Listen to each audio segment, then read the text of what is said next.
الحمدللہ رب العالمین والصلاة والسلام علی سید المرسلین وعلی آلہ واصحابہ اجمعین اما بعد فاعوذ باللہ من الشیطان الرجیم بسم اللہ الرحمن الرحیم سبحان الذی اسری بعبدہ صدق اللہ العظیم۔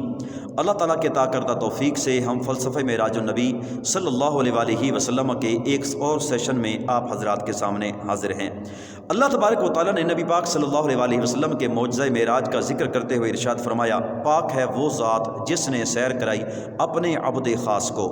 عبد کے لفظی معنی ہیں بندہ، عبد کے لفظی معنی ہیں غلام، عبد کے لفظی معنی ہیں اطاعت گزار، اور عبد کے لفظی معنی ہیں فرما بردار۔ نبی پاک صلی اللہ علیہ وآلہ وسلم کے وصف حقیقی کو بیان کیا، یعنی اللہ تبارک و تعالیٰ نے ارشاد فرمایا سبحان الذی اسری بعبدہ۔ حضرت یحییٰ علیہ السلام کا بھی اللہ تبارک و تعالیٰ نے قرآن مجید میں ذکر کیا ہے، ارشاد فرمایا ان اللہ یبشرک بیحییٰ مصدقا بکلمۃ من اللہ وسیدا۔ اللہ تبارک و تعالیٰ نے ارشاد فرمایا اے محبوب صلی اللہ علیہ وآلہ وسلم، ہم آپ کو خوشخبری سناتے ہیں حضرت یحییٰ علیہ السلام کی، جو کہ حضرت عیسیٰ علیہ السلام کی تصدیق کرنے والے اور سردار ہوں گے۔ سیادت یعنی سرداری اصل میں اللہ کی ہے، اور یہ وصف حقیقی اللہ کا ہے۔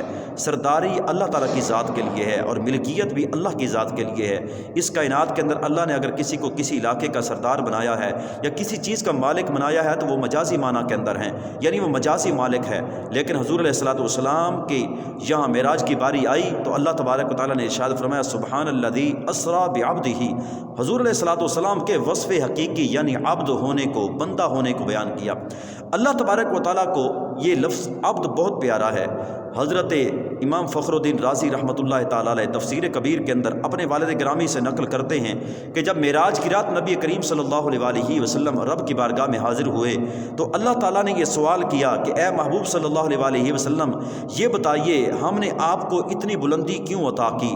تو نبی پاک صلی اللہ علیہ وآلہ وسلم نے معراج کی رات اللہ تعالیٰ کی بارگاہ میں اس سوال کا یہ جواب دیا کہ حضور علیہ الصلوۃ والسلام نے ارشاد فرمایا کہ اے میرے رب، چونکہ تو نے میرا عبد ہونا، بندہ ہونا اپنی جانب منسوب کیا ہے اور مجھے عبادت گزار قرار دیا ہے۔ حضرت موسیٰ علیہ السلام کا ذکر کرتے ہوئے اللہ تعالیٰ نے ارشاد فرمایا وَلَمَّا جَاءَ مُوسَىٰ لِمِيقَاتِنَا، اور جب حضرت موسیٰ علیہ السلام ہمارے مقرر کردہ وقت پر تشریف لے کر آئے، اور حضرت ابراہیم علیہ السلام کا بھی ذکر کیا تو ارشاد فرمایا وَقَالَ إِنِّي ذَاهِبٌ إِلَىٰ رَبِّي سَيَهْدِينِ۔ اللہ تبارک و تعالیٰ نے ارشاد فرمایا کہ حضرت ابراہیم علیہ السلام نے یہ کہا کہ میں اپنے رب کی طرف جانے والا ہوں۔ حضرت ابراہیم علیہ السلام کا ذکر کیا تو ارشاد ہوا کہ میں اپنی طرف رب کی طرف جانے والا ہوں۔ حضرت موسیٰ علیہ السلام کا ذکر کیا تو حضرت موسیٰ علیہ السلام کا یہ ارشاد فرمایا کہ وہ آنے والے ہیں، یعنی جو خود آتے ہیں وہ اور نبی ہوتے ہیں، جن کو بلایا جاتا ہے وہ محبوب ہوتے ہیں۔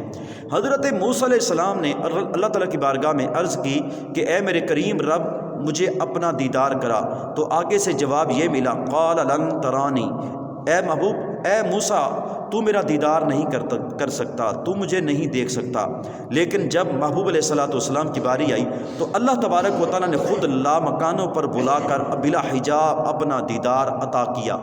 یہ فرق ہوتا ہے محبوب اور دیگر انبیاء کرام علیہم السلام کے درمیان۔ حضور نبی کریم صلی اللہ علیہ وآلہ وسلم کے لیے عبد کا لفظ اللہ تبارک و تعالیٰ نے بیان فرمایا ہے۔ عبد کے لفظی معنی ہے بندہ، عبد کے لفظی معنی ہے اطاعت گزار، اور عبد ایک اور معنی کے اندر استعمال ہوتا ہے۔ عبد کے ایک اور معنی یہ ہیں کہ عبد اسے کہتے ہیں جس کے ساتھ روح بھی ہو اور جسم بھی ہو، روح اور جسم کا مجموعہ عبد کہلاتا ہے۔ یعنی معنی یہ ہوئے کہ جب معراج کی رات اللہ تبارک و تعالیٰ کی بارگاہ میں حضور صلی اللہ علیہ وآلہ وسلم اللہ کا دیدار کرنے کے لیے حاضر ہوئے تو حضور علیہ الصلوۃ والسلام روحانی طور پر نہیں گئے تھے بلکہ جسمانی طور پر اللہ تعالیٰ کی بارگاہ میں حاضر ہوئے۔ یہ لوگ کہتے ہیں نا جناب حضور علیہ الصلوۃ والسلام کو خواب میں اللہ کا دیدار ہوا یا روحانی طور پر تشریف لے کر گئے، اور اس لیے حضرت عائشہ صدیقہ رضی اللہ تعالیٰ عنہ کی اور دیگر روایات بھی لے کر آتے ہیں اس بیانیے کے رد میں۔ ہم انشاءاللہ اگلے سیشن میں یہ بتائیں گے کہ حضور علیہ الصلوۃ والسلام کی معراج جسمانی تھی یا روحانی تھی۔ انشاءاللہ ان معاملات کا ہم رد کریں گے اگلے سیشن کے اندر۔ تب تک کے لیے دیکھتے رہیے ہمارا یوٹیوب چینل فیضان اسلام ٹی وی۔ وما علیہ الا البلاغ۔